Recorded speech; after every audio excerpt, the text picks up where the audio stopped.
اسی وعدہ کے پورا ہونے کی امید پر ہمارے 12 کے 12 قبیلے دل و جان سے رات دن عبادت کیا کرتے ہیں۔ اسی امید کے سبب سے اے بادشاہ، یہودی مجھ پر نالش کرتے ہیں۔ جبکہ خدا مردوں کو جلاتا ہے تو یہ بات تمہارے نزدیک کیوں غیر معتبر سمجھی جاتی ہے؟ میں نے بھی سمجھا تھا کہ یسوع ناصری کے نام کی طرح طرح سے مخالفت کرنا مجھ پر فرض ہے۔ چنانچہ میں نے یروشلم میں ایسا ہی کیا اور سردار کاہنوں کی طرف سے اختیار پا کر بہت سے مقدسوں کو قید میں ڈالا، اور جب وہ قتل کیے جاتے تھے تو میں بھی یہی رائے دیتا تھا، اور ہر عبادت خانہ میں انہیں سزا دلا دلا کر زبردستی ان سے کفر کہلواتا تھا، بلکہ ان کی مخالفت میں ایسا دیوانہ بنا کہ غیر شہروں میں بھی جا کر انہیں ستاتا تھا۔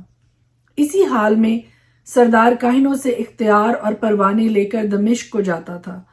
تو اے بادشاہ، میں نے دوپہر کے وقت راہ میں یہ دیکھا کہ سورج کے نور سے زیادہ ایک نور آسمان سے میرے اور میرے ہم سفروں کے گردا گرد آ چمکا۔ جب ہم سب زمین پر گر پڑے تو میں نے عبرانی زبان میں یہ آواز سنی کہ اے ساؤل، اے ساؤل، تو مجھے کیوں ستاتا ہے؟ پینے کی آر پر لات مارنا تیرے لیے مشکل ہے۔ میں نے کہا، اے خداوند، تو کون ہے؟ خداوند نے فرمایا، میں یسوع ہوں جسے تو ستاتا ہے۔ لیکن اٹھ اپنے پاؤں پر کھڑا ہو، کیونکہ میں اس لیے تجھ پر ظاہر ہوا ہوں کہ تجھے ان چیزوں کا بھی خادم اور گواہ مقرر کروں جن کی گواہی کے لیے تو نے مجھے دیکھا ہے، اور ان کا بھی جن کی گواہی کے لیے میں تجھ پر ظاہر ہوا کروں گا۔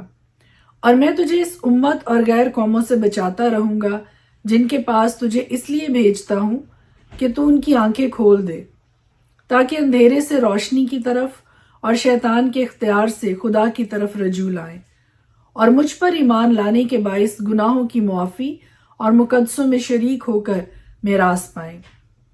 اس لیے اے اگرپا بادشاہ، میں اس آسمانی رویا کا نافرمان نہ ہوا، بلکہ پہلے دمشقیوں کو، پھر یروشلم اور سارے ملک یہودیہ کے باشندوں کو اور غیر قوموں کو سمجھاتا رہا کہ توبہ کریں اور خدا کی طرف رجوع لا کر توبہ کے موافق کام کریں۔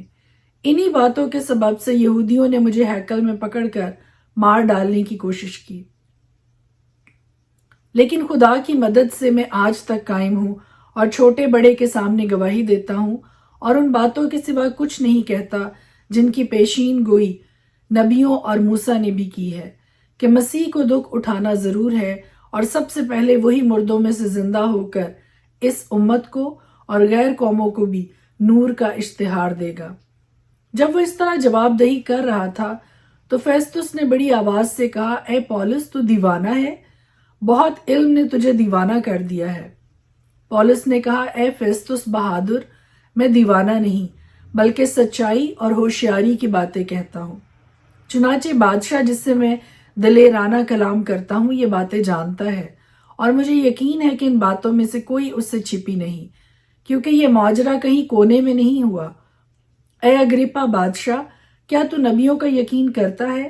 میں جانتا ہوں کہ تو یقین کرتا ہے۔ اگرپا نے پولس سے کہا، تو تھوڑی ہی سی نصیحت کر کے مجھے مسیحی کر لینا چاہتا ہے۔ پولس نے کہا، میں تو خدا سے چاہتا ہوں کہ تھوڑی نصیحت سے یا بہت سے، صرف تو ہی نہیں بلکہ جتنے لوگ آج میری سنتے ہیں میری مانند ہو جائیں، سوا ان زنجیروں کے۔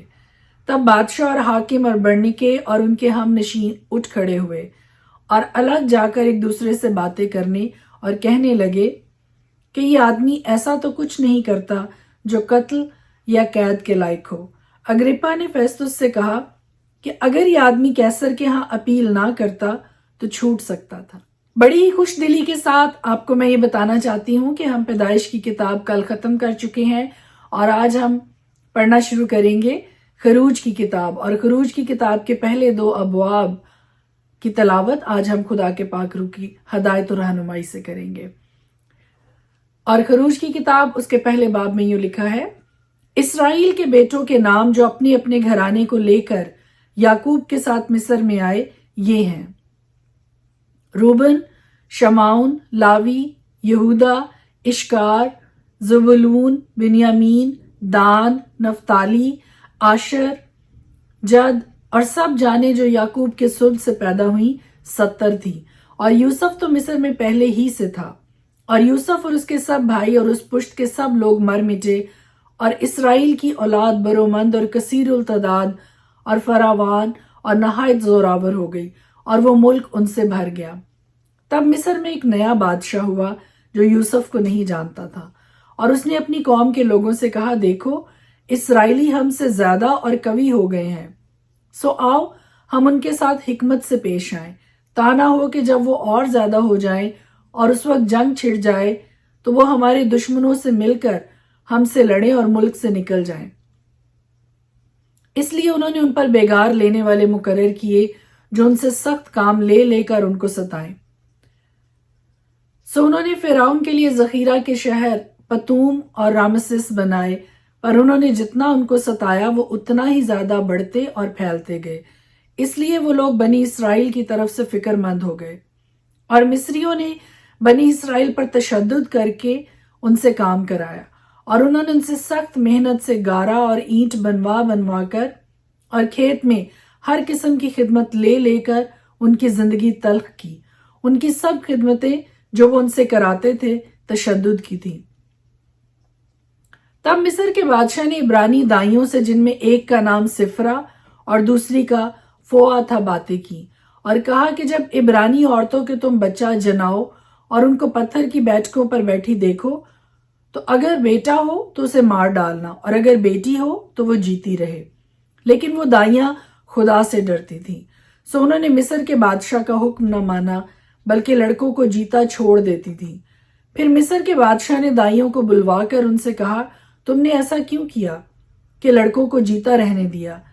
دائیوں نے فرعون سے کہا، عبرانی عورتیں مصری عورتوں کی طرح نہیں ہیں، وہ ایسی مضبوط ہوتی ہیں کہ دائیوں کے پہنچنے سے پہلے ہی جن کر فارغ ہو جاتی ہیں۔ پس خدا نے دائیوں کا بھلا کیا اور لوگ بڑھے اور بہت زبردست ہو گئے، اور اس سبب سے کہ دائیاں خدا سے ڈری اس نے ان کے گھر آباد کر دیے۔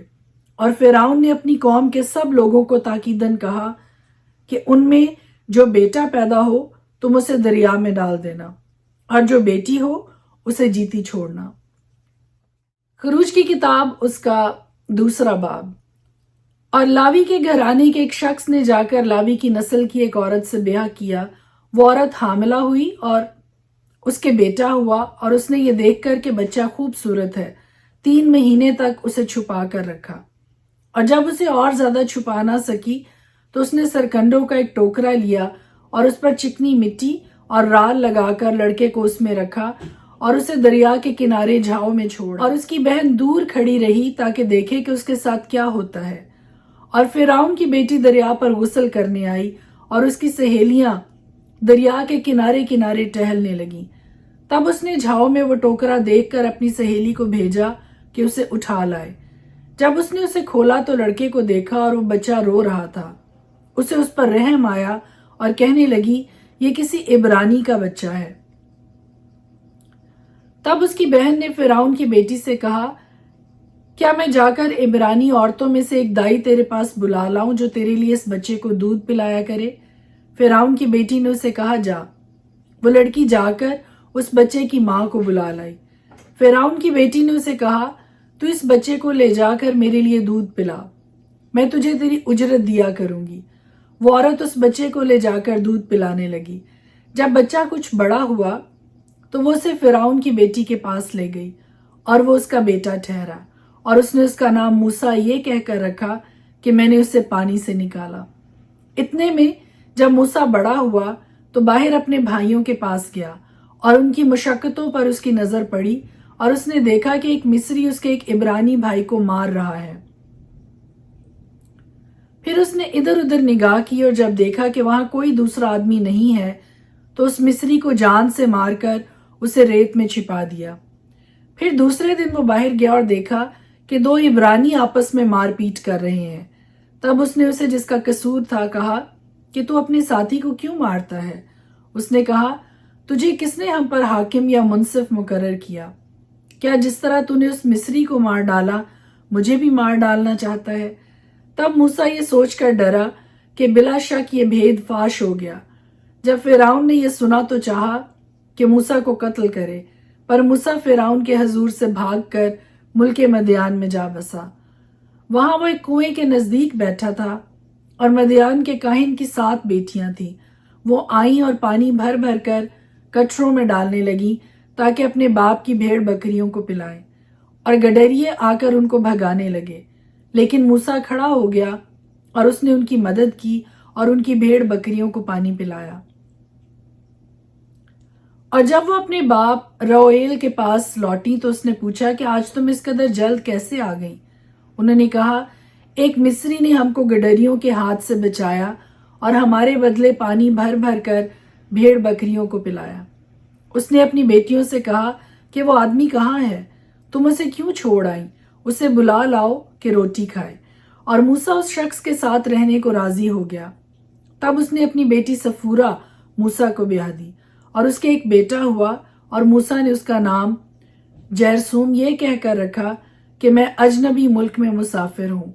اور ایک مدت کے بعد یوں ہوا کہ مصر کا بادشاہ مر گیا، اور بنی اسرائیل اپنی غلامی کے سبب سے آہ بھرنے لگے اور روئے، اور ان کا رونا جو ان کی غلامی کے باعث تھا خدا تک پہنچا۔ اور خدا نے ان کا کراہنا سنا، اور خدا نے اپنے عہد کو جو ابراہیم اور اسحاق اور یعقوب کے ساتھ تھا یاد کیا، اور خدا نے بنی اسرائیل پر نظر کی اور ان کے حال کو معلوم کیا۔ خدا کے پاک کلام کے پڑھے اور سنے جانے پر خدا کی خاص برکت ٹھہرے۔